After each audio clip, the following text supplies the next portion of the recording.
시집 온 지 몇 해가 지난 어느 봄날, 며느리는 퇴근 후 조용히 소파에 앉아 넷플릭스 앱을 열었다. 화면에 떠오른 추천 목록에는 슬램덩크 리마스터, 귀멸의 칼날, 클램프 컬렉션이 줄지어 있었다. 어린 시절부터 TV를 통해 접해온 애니메이션들은 그녀에게 단순한 유희가 아닌 정서적 지지 기반이었다. 포켓몬스터의 탄탄한 세계관, 그랑조와 다간의 메카닉 변신, 카드캡터 체리의 감성적 미장센, 세일러문의 우정과 정의, 피구왕 통키의 집념과 팀워크. 이 모든 작품들이 그녀의 감정 형성에 작용했고 그 흔적은 어른이 된 지금도 고스란히 남아있었다. 결혼 후에도 그녀의 취미는 바뀌지 않았다. 퇴근 후엔 넷플릭스나 유튜브에서 하루 한 편씩 애니메이션을 감상하며 휴식을 취했고 주말에는 가끔 애니메이션 유튜버들의 해석 영상이나 일본 성우들의 무대 영상까지 챙겨보는 일이 일상이 되었다. 이런 취미는 겉으로 보기엔 조용했지만 내면에서는 풍성한 감정의 파동을 만들어주었다. 사회생활의 긴장을 해소하는 통로이자 반복되는 일상 속에서 감각을 유지하기 위한 창구였다. 시어머니는 처음엔 이를 달가워하지 않았다. 부엌에서 설거지를 하다가도 며느리가 거실에서 일본 애니메이션을 보고 있는 모습을 바라보며 표정을 굳히기 일쑤였다. 그녀에게 만화는 어딘가 철없는 사람들이 보는 유치한 영상물이라는 인식이 강했다. 어린 손자도 없는 집에서 성인이 만화를 보는 모습이 낯설었던 것이다. 시어머니는 말로 지적하진 않았지만 눈빛이나 분위기를 통해 불편한 기색을 자주 드러냈다. 며느리는 그런 기색을 느끼면서도 자신의 취향을 억누르지 않았다. 대신 시어머니가 있는 공간에서는 최대한 자극적이지 않은 작품들을 선택했고 청각도 줄인 채 자막으로만 조용히 감상했다. 그러던 어느 날 며느리가 보던 애니메이션 너의 이름은이 시어머니의 시선을 사로잡았다. 복잡한 이야기 구조와 아름다운 작화, 잔잔한 배경음악이 그녀의 감성을 두드린 것이다. 거실을 지나던 시어머니는 스쳐보는 눈빛으로 몇 장면을 훑고 잠시 멈춰 서 있다가 결국 며느리 옆에 앉았다. 처음엔 대사를 묻지도 않고 흐름을 따라갔고 이내 결말에 가까워질수록 눈동자가 빛을 담았다. 영화가 끝났을 때 그녀는 아무 말 없이 방으로 들어갔지만 그날 밤 식탁 위에 이 애니메이션 실사 영화로도 있느냐는 쪽지가 놓여 있었다. 그 작은 문장은 시어머니가 애니메이션의 세계에 조용히 발을 들였다는 신호였다. 이후 시어머니는 점차 며느리와 함께 애니메이션을 시청하는 시간이 늘어났다. 처음에는 따뜻한 감동 계열의 이야기, 예컨대 심심한 하루의 간식 이야기 같은 소품류부터 시작해 점차 고양이의 보은, 하울의 움직이는 성 센과 치히로 같은 지브리 명작으로 넘어갔다. 감상 시간은 하루 한 편으로 제한되었고 시청 후 며느리와 시어머니는 조용히 차를 마시며 여운을 나누는 시간도 가졌다. 어느새 애니메이션은 두 사람 사이의 공통 언어가 되었고 대화 없는 공감대를 쌓는 매개체가 되었다. 점차 시어머니는 일본 애니메이션에 대해 자신만의 호불호를 형성하기 시작했다. 그녀는 지나치게 폭력적이거나 속도가 빠른 작품보다 서정적이면서도 섬세한 감정선이 살아있는 이야기를 선호했다. 며느리는 시어머니의 성향을 파악해 큐레이션을 해주었고 둘만의 추천 리스트가 생성되었다. 시간이 흐를수록 시어머니는 좋은 애니메이션의 기준을 스스로 세워가기 시작했다. 심지어 유튜브의 애니메이션 리뷰 채널을 혼자 시청하며 제작진 인터뷰나 감독의 의도까지 파고들곤 했다. 결정적인 전환점은 일본 여행이었다. 시어머니와 며느리는 함께 도쿄로 여행을 떠났고 첫날 밤 신주쿠의 조용한 골목 넷카페에서 하룻밤을 보냈다. 며느리가 만화책 한 앞에 서서 작품을 고르고 있을 때 시어머니는 천천히 주변을 둘러보다가 구석에 놓인 이누야샤 전권 세트를 발견했다. 그녀는 거기 앉아 몇 페이지를 넘기더니 이내 이야기에 빠져들었다. 밤이 깊도록 두 사람은 각자의 만화책을 읽었고 새벽 무렵까지 이어진 정적은 피로 대신 충만함으로 채워졌다. 여행 내내 시어머니는 애니메이션 배경지를 따라가며 사진을 찍고 캐릭터 굿즈샵에서 기념품을 고르는 데에도 즐거움을 느꼈다. 귀국 후 시어머니는 동네 도서관에서 만화책을 빌려보기 시작했다. 처음엔 어린이 만화 코너에서 머뭇거렸지만 직원에게 성인을 위한 이야기책이 어디에 있는지를 묻고서는 성인 여성 독자용 만화를 탐색하기 시작했다. 그 중에는 역사적 사건을 재구성한 드라마틱한 만화도 있었고 일상 속의 갈등을 섬세하게 그려낸 작품도 있었다. 어느 날 며느리가 집에 들어서자 시어머니는 거실에서 세일러문 크리스탈을 보고 있었다. 그 모습에 며느리는 잠시 말을 잇지 못했고 이내 웃으며 함께 앉았다. 이후 두 사람은 취향이 다름을 인정하면서도 서로의 세계를 존중하고 그 안에서 새로운 조합을 만들어갔다. 며느리는 오랜 팬이던 진게타로보를 시어머니에게 소개했고 시어머니는 그 대담한 연출에 잠시 당황했지만 이내 만화도 오페라처럼 격정적일 수 있다는 평을 남겼다. 그 말을 들은 며느리는 속으로 깊이 웃었다. 서로 다른 세대, 다른 삶을 살아온 두 사람이 만화를 매개로 이렇게 조화롭게 공존하게 될 줄은 그 누구도 예상하지 못했을 것이다. 이제 두 사람의 저녁 시간은 변함없는 일정으로 이어진다. 하루 한 편의 애니메이션, 그 후 조용한 감상 시간, 때로는 감정이 북받쳐 한참을 앉아있는 날도 있다. 만화는 더 이상 취미가 아니었다. 그것은 감정을 나누고 시간을 공유하고 침묵 속에서 서로를 이해하는 방식이었다. 그리고 그 방식은 이 가정 안에서 가장 깊고 온화한 언어가 되었다. 어느 해 겨울, 시어머니는 본격적으로 애니메이션 굿즈 수집을 시작했다. 처음에는 단순한 호기심에서였다. 도쿄 여행 당시 구입했던 세일러문의 아크릴 키링을 핸드백에 달아본 것이 그 시작이었다. 그 뒤로 외출할 때마다 그녀의 가방에는 점차 작은 캐릭터 인형과 배지들이 하나둘 추가되었다. 시장에서 만난 이웃이 요즘 젊은 사람들처럼 가방이 화려하다고 말했을 때도 시어머니는 쑥스러워하지 않았다. 오히려 그 말이 내심 기뻤다. 자신이 좋아하는 세계에 당당히 속해 있다는 사실이 작지만 확고한 자신감이 되었기 때문이었다. 그 즈음 며느리는 애니메이션 문화연구회라는 소규모 커뮤니티를 온라인에서 운영하고 있었다. 이곳은 성인 여성 팬들을 중심으로 각자의 애니메이션 취향과 감상을 나누고 관련 전시나 굿즈 정보를 공유하는 공간이었다. 처음엔 자신만의 관심을 나누기 위한 용도로 시작한 공간이었지만 점차 중장년층 회원들이 늘어나기 시작했다. 시어머니도 익명으로 가입해 활동하기 시작했고 몇 주 후엔 리뷰 게시판에 60대의 시선에서 본 신세기 에반게리온이라는 글을 올렸다. 게시물은 예상 외로 큰 반응을 일으켰다. 젊은 회원들은 그의 글에 고전 속 통찰이라는 댓글을 달았고 누군가는 이런 리뷰는 처음 본다며 공감을 표했다. 리뷰의 반향은 의외의 방향으로 확산되었다.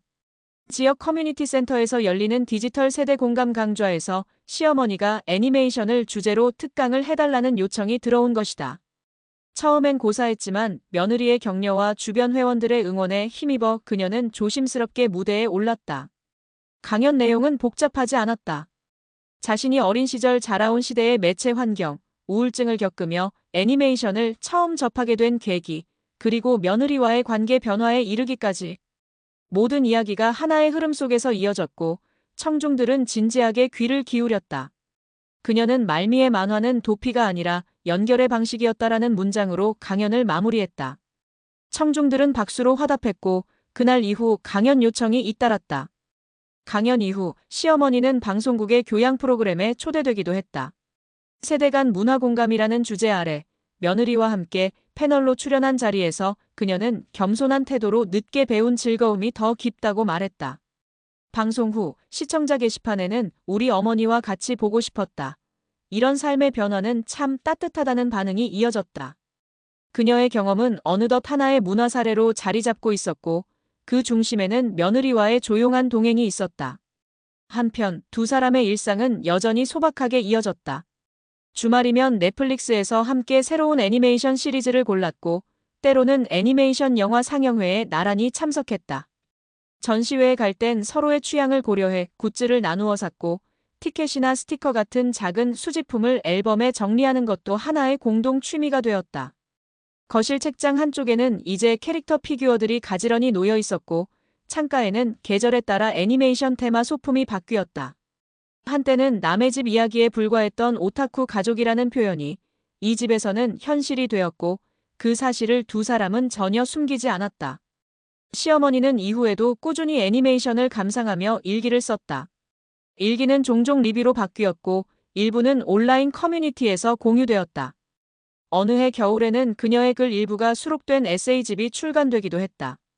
제목은 조용한 화면 속의 계절들. 책은 판매를 목적으로 하진 않았고 소량 인쇄되어 커뮤니티 회원들과 도서관에 배포되었다. 책의 첫 장에는 이런 문장이 실려 있었다. 나는 늦게 비로소 자신을 좋아하게 되었다. 애니메이션은 그 문을 열어준 열쇠였다. 세대 차이도 취향의 간극도 서로를 받아들이는 여정의 일부가 되었다. 둘은 함께 웃고 함께 울었으며 한때는 서로를 이해하지 못했던 시간을 되돌아보며 한층 성숙해졌다. 애니메이션이라는 매개체는 단순한 취미를 넘어 관계의 깊이를 다지고 마음을 나누는 통로가 되었다. 그 세계는 여전히 계속 확장되고 있었고 두 사람은 그 안에서 각자의 방식으로 성장을 이어가고 있었다. 바깥 세상은 빠르게 변하고 있었지만 그 안에서 여전히 천천히 흐르는 감정과 관계가 있었다. 그리고 그 중심에는 조용히 같은 화면을 바라보며 미소 짓는 시어머니와 며느리가 있었다. 가을이 깊어가던 어느 날 지역 문화센터의 강당에서 작은 전시회가 열렸다. 제목은 세대와 함께 보는 만화와 애니메이션의 세계. 전시는 단순히 만화책이나 굿즈를 나열하는 방식이 아니었다. 각 세대가 경험한 작품들을 중심으로 시대별 감성과 미디어의 변화를 조명하고 그 안에서 형성된 감정과 관계의 흔적을 보여주는 것이 기획 의도였다. 이 기획을 주도한 인물은 며느리였고 시어머니는 특별 기획 참여자로 이름을 올렸다. 수년 전만 해도 서로의 취향의 거리감을 느꼈던 두 사람이 이제는 함께 공공의 문화 프로젝트를 기획하고 실현하는 관계로 자리 잡고 있었다. 전시 공간은 시간의 흐름을 따라 구성되어 있었다. 첫 구역은 90년대 만화 잡지와 VHS 비디오로 꾸며졌고 그 다음은 2000년대 TV 애니메이션의 전성기, 그리고 최근의 스트리밍 기반 디지털 콘텐츠로 이어졌다. 한쪽 벽에는 관람객들이 자신의 첫 만화와 그 시절을 회상하는 글귀를 붙일 수 있는 코너도 마련되어 있었다. 전시장 중앙에는 가정과 만화라는 주제의 체험 부스가 설치되었는데 여기에는 시어머니와 며느리가 함께 감상했던 작품들의 명장면과 손글씨 리뷰가 나란히 전시되어 있었다. 특히 이누야샤의 장면 앞에는 두 사람이 넷카페에서 함께 읽었던 기억이 적혀 있었고 센과 치히로의 행방불명 앞에는 조용히 옆자리에 앉아준 순간 나는 딸을 얻었다는 생각이 들었다는 시어머니의 짧은 글이 작은 액자에 담겨 있었다. 행사 기간 동안 두 사람은 전시해설 자원봉사자로 활동했다. 며느리는 관람객들에게 각 전시의 구조와 기획 의도, 상징성을 설명했고 시어머니는 자신이 추천하는 작품에 대해 조용히 의견을 나눴다. 관람객들은 의외로 시어머니의 설명에 깊은 관심을 보였다. 특히 중년 여성 관람객들은 나도 다시 보고 싶다, 딸과 같이 보면 어떨까라며 고개를 끄덕이곤 했다. 며칠 사이 입소문이 퍼졌고 관람객 수는 초기 예상치의 2배를 넘었다. 전시 말미 문화센터는 두 사람에게 감사패를 수여했고 지역 언론은 세대 간 콘텐츠 공동체의 모범 사례로 이 전시를 소개했다. 전시가 종료된 후 며느리는 짧은 휴식을 계획했다. 시어머니와 함께 조용한 시골 마을로 2박 3일 일정의 여행을 떠났다. 목적지는 애니메이션 작가가 실제로 거주하며 영감을 받았다는 전라남도의 한 해변 마을이었다. 그곳에는 아담한 북카페가 하나 있었는데 벽 한 면 가득 일본 만화 단행본이 정갈하게 꽂혀 있었고 창가에는 바다를 바라보며 책을 읽을 수 있는 좌석이 마련되어 있었다. 시어머니는 여행 내내 책장을 넘기는 손끝에 힘을 담았다. 그 시간은 단지 취미 생활이 아니라 오랜 시간 자신의 감정을 숨기고 살아온 과거를 천천히 정리하는 과정이기도 했다. 며느리는 그 곁에서 따뜻한 차를 내려주며 별다른 말을 하지 않았다. 말이 없어도 충분히 흐름을 읽을 수 있는 관계는 이미 오래전에 형성되어 있었다. 마을에서 돌아온 뒤 시어머니는 동네 복지관에서 나이 들어 시작한 애니메이션 일기라는 소규모 강좌를 열었다. 대상은 50대 이상 여성들이었고 강의 내용은 간단했다. 매주 한 편의 애니메이션을 보고 그 감상을 글로 남기는 것. 첫 회차에는 참여자 대부분이 만화를 본 적이 없다며 머뭇거렸지만 회가 거듭될수록 감상문에는 개인의 기억과 상처, 관계와 화해의 흔적들이 담기기 시작했다. 시어머니는 더 이상 이 나이에라는 표현을 쓰지 않았다. 대신 지금이어서 가능한 감정이라는 말로 참여자들을 격려했다. 며느리는 이 프로그램을 영상으로 촬영해 다큐멘터리 형태로 기록했다. 타이틀은 늦게 핀 꽃의 이야기. 영상은 공중파 다큐멘터리 부문 공모전에 출품되었고 입선작으로 선정되어 전국에 방영되었다. 방영 이후 강좌는 타 지역 복지관에도 소개되었고 수요에 따라 온라인 버전도 개설되었다. 콘텐츠는 정서 안정, 기억 회복, 관계 회복이라는 테마를 중심으로 구성되었으며 이 모든 프로그램의 실질적 모델이자 상징은 바로 시어머니였다. 세월이 흐르고 계절은 다시 바뀌었다. 시어머니는 여전히 애니메이션을 본다. 하루 한 편, 천천히 감정을 따라가며 그날의 기분을 다듬는다. 며느리는 새로운 기획서 작업을 하다가 가끔 시어머니의 방 앞을 지나친다. 방 안에서는 잔잔한 배경음악이 흐르고 작은 스크린 위에 흑발의 소녀가 강을 건너고 있다. 며느리는 그 모습을 뒤로하며 생각한다. 함께 본 장면은 시간이 지나도 마음속 어딘가에 살아남아 다시 누군가의 삶을 이끌어줄 수 있는 등불이 된다는 것을. 이제 두 사람에게 애니메이션은 그저 영상물이 아니었다.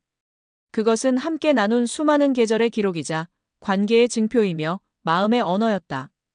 흐릿한 선명함 속에서 서로의 세계를 조심스레 들여다보고 나란히 걷는 방식. 그것이 두 사람의 긴 여정 끝에 도달한 가장 단단한 형태의 공감이었다. 겨울 초입, 시어머니는 이른 아침부터 노트북을 열어 애니메이션 스트리밍 플랫폼에 접속했다. 전날 밤, 며느리가 추천해준 신작 애니메이션이 업데이트되었기 때문이었다. 그녀는 따뜻한 보리차를 한 모금 마신 뒤 조용히 재생 버튼을 눌렀다.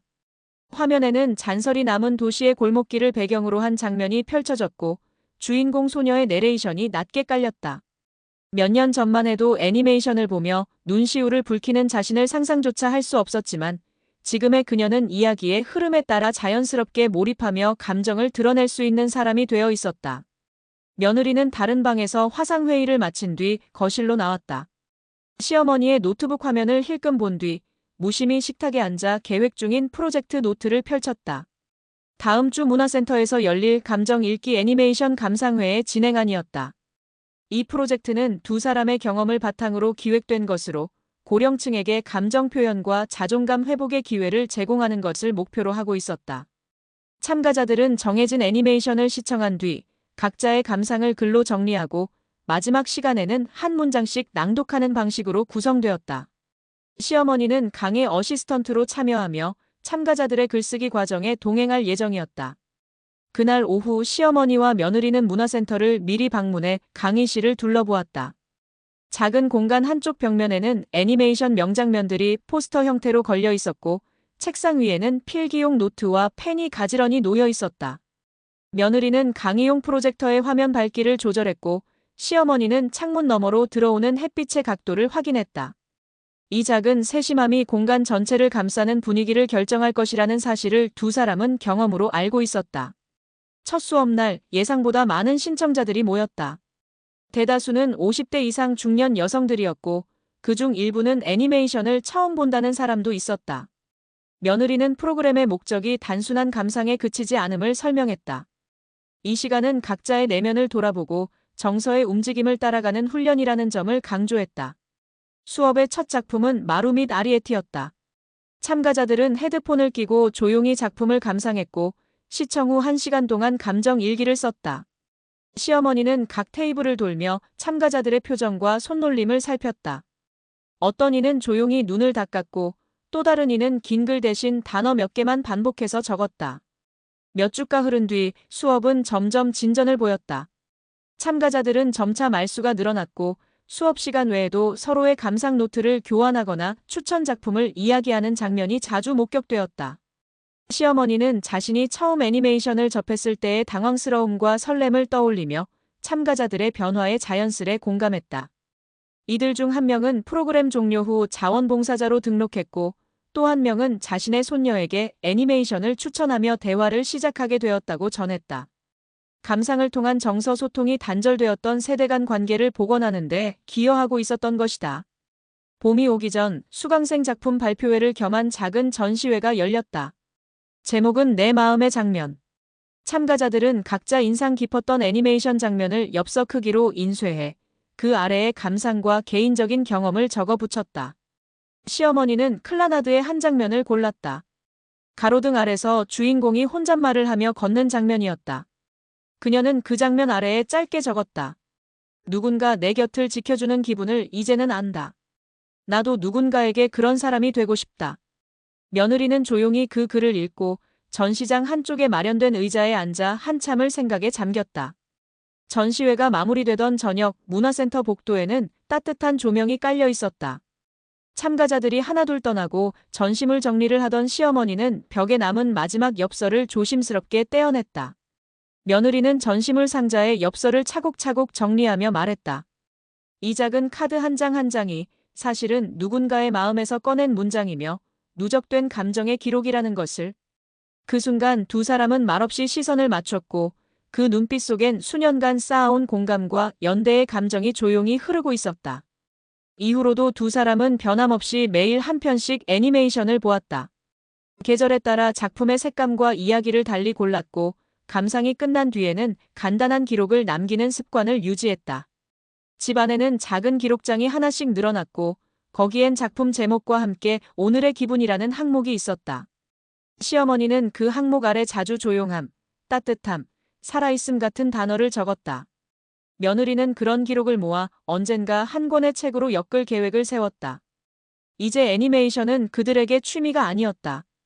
그것은 감정과 기억, 세대와 세대 사이의 고요한 다리였고 변화를 가능케 하는 내면의 언어였다.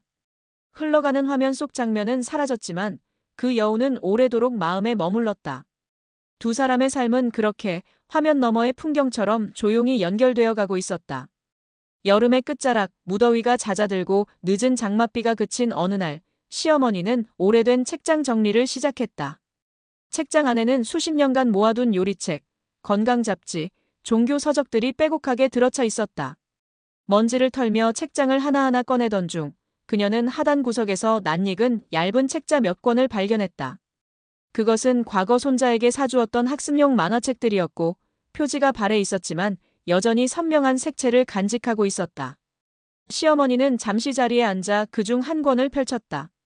만화는 간결한 문장과 익살스러운 그림으로 구성되어 있었고 페이지를 넘기는 사이 그녀는 이 단순한 형식이 전하는 정서적 충실함에 다시금 주목하게 되었다. 그날 저녁 며느리는 퇴근 후 집에 돌아와 시어머니가 펼쳐놓은 만화책들을 보았다. 특별한 말이 오간 것은 아니었지만 그녀는 조심스럽게 다음날 일정표를 수정했다. 평소 계획해두었던 전시 관람 대신 시어머니와 함께 도서관에 들르기로 한 것이다. 다음 날 두 사람은 시립도서관의 만화 자료실을 찾았다. 생각보다 방대하게 구성된 아카이브 앞에서 시어머니는 잠시 당황한 기색을 보였지만 곧 천천히 서가를 훑기 시작했다. 그녀는 주로 일상 드라마 계열의 만화를 집어들었고 며느리는 시어머니가 편하게 읽을 수 있도록 활자 크기나 구성 방식이 정돈된 작품들을 추천했다. 그렇게 고른 몇 권을 대출해 집으로 돌아왔다. 도서관 방문 이후 시어머니의 일상에는 작지만 분명한 변화가 생겼다. 하루 일정 중 일정 시간을 정해 만화를 읽는 습관이 생겼고 읽은 내용을 작은 수첩에 기록하기 시작한 것이다. 수첩에는 단순한 줄거리 요약뿐만 아니라 각 장면에서 느꼈던 감정, 인물의 결정에 대한 생각, 그리고 자신이 과거에 겪었던 유사한 경험까지 덧붙여 적혀 있었다. 며느리는 이 기록들을 보고 놀라움을 감추지 못했다. 그녀는 시어머니의 관찰력과 사유 능력이 단순한 감상자 수준을 넘어 하나의 텍스트를 읽고 그것을 삶의 맥락 안에서 재해석할 수 있는 깊이에 도달해 있음을 실감했다. 몇 주가 지나 시어머니는 도서관에서 열린 시니어 독서 감상문 공모전에 응모했다. 작품은 심야식당을 읽고 작성한 에세이였다. 그녀는 주인공이 자정 무렵 가게를 열고 손님들과 교류하는 방식이 자신이 늦은 나이에 만화라는 세계에 입문한 경험과 겹쳐 보였다고 서술했다. 식당의 조명이 어둠 속 작은 등불처럼 각자의 사연을 밝히듯 만화 역시 자신에게 그런 역할을 해주고 있다고 정리했다. 수상 여부와 관계없이 그녀는 이미 자신의 감정을 가장 진솔한 방식으로 표현해낸 것에 만족하고 있었다. 공모전 결과는 뜻밖에도 우수상이었다. 지역 도서관 게시판에는 시어머니의 감상문 일부가 실렸고 다른 시니어 독자들에게 긍정적인 영향을 주었다는 피드백이 잇따랐다.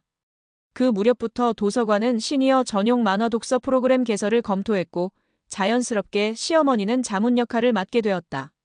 프로그램은 단순히 만화를 읽는 것을 넘어서 독자들 간의 감정 나눔과 대화까지 확장되었다. 며느리는 프로그램 초반 강의안을 정리해 주었고 시어머니는 자신의 속도로 운영을 이끌었다. 이후 몇 달 동안 시어머니는 수많은 만화를 읽었다. 슬픔을 감싸는 이야기, 인생의 전환기를 다룬 청춘 서사, 음식과 기억이 결합된 정서적인 만화까지. 매 작품마다 그녀는 삶의 한 조각을 대입해 읽었고 그것을 글로 남겼다. 며느리는 시어머니의 수첩이 어느새 한 권을 다 채운 것을 보고 조용히 새 수첩을 건넸다. 표지에는 작은 글씨로 계속 쓰세요라고 적혀 있었다. 시어머니는 점점 활력이 생겼고 주변 이웃들에게도 자연스럽게 자신의 이야기를 풀어놓는 사람이 되어갔다. 한때는 말수 적고 감정을 억누르던 삶이었지만 만화라는 매개를 통해 감정을 표현하는 법을 되찾게 된 것이었다. 며느리는 그런 시어머니의 변화를 곁에서 지켜보며 사람의 취향과 감정은 나이에 관계없이 진화할 수 있다는 사실을 다시 한번 확인하게 되었다. 가을이 끝나갈 무렵 시어머니는 첫 독서 토론 모임을 주도했다. 참가자 중 몇 명은 처음엔 수줍어했지만 시간이 지날수록 자신이 읽은 작품 속 문장과 감정을 자유롭게 풀어내기 시작했다. 그 모습을 지켜보며 시어머니는 마음속으로 조용히 생각했다. 읽는다는 것은 결국 나를 다시 알아가는 일이구나. 만화는 더 이상 단순한 취미가 아니었다. 그것은 기억을 돌아보고 감정을 재발견하며 관계를 새롭게 여는 열쇠가 되었다. 그날 저녁 거실에 앉은 두 사람은 함께 애니메이션을 한 편 감상했다. 장면이 전환될 때마다 시어머니는 간단한 메모를 했고 며느리는 조용히 옆에서 차를 따랐다. 화면 위로 계절이 지나가는 장면이 흐르고 음악이 잔잔히 깔렸다. 두 사람의 일상은 변함없었지만 그 속엔 수많은 새로운 감정의 층위가 더해지고 있었다. 그것은 삶의 어느 시점에서든 다시 시작할 수 있다는 조용하고 단단한 증명이기도 했다.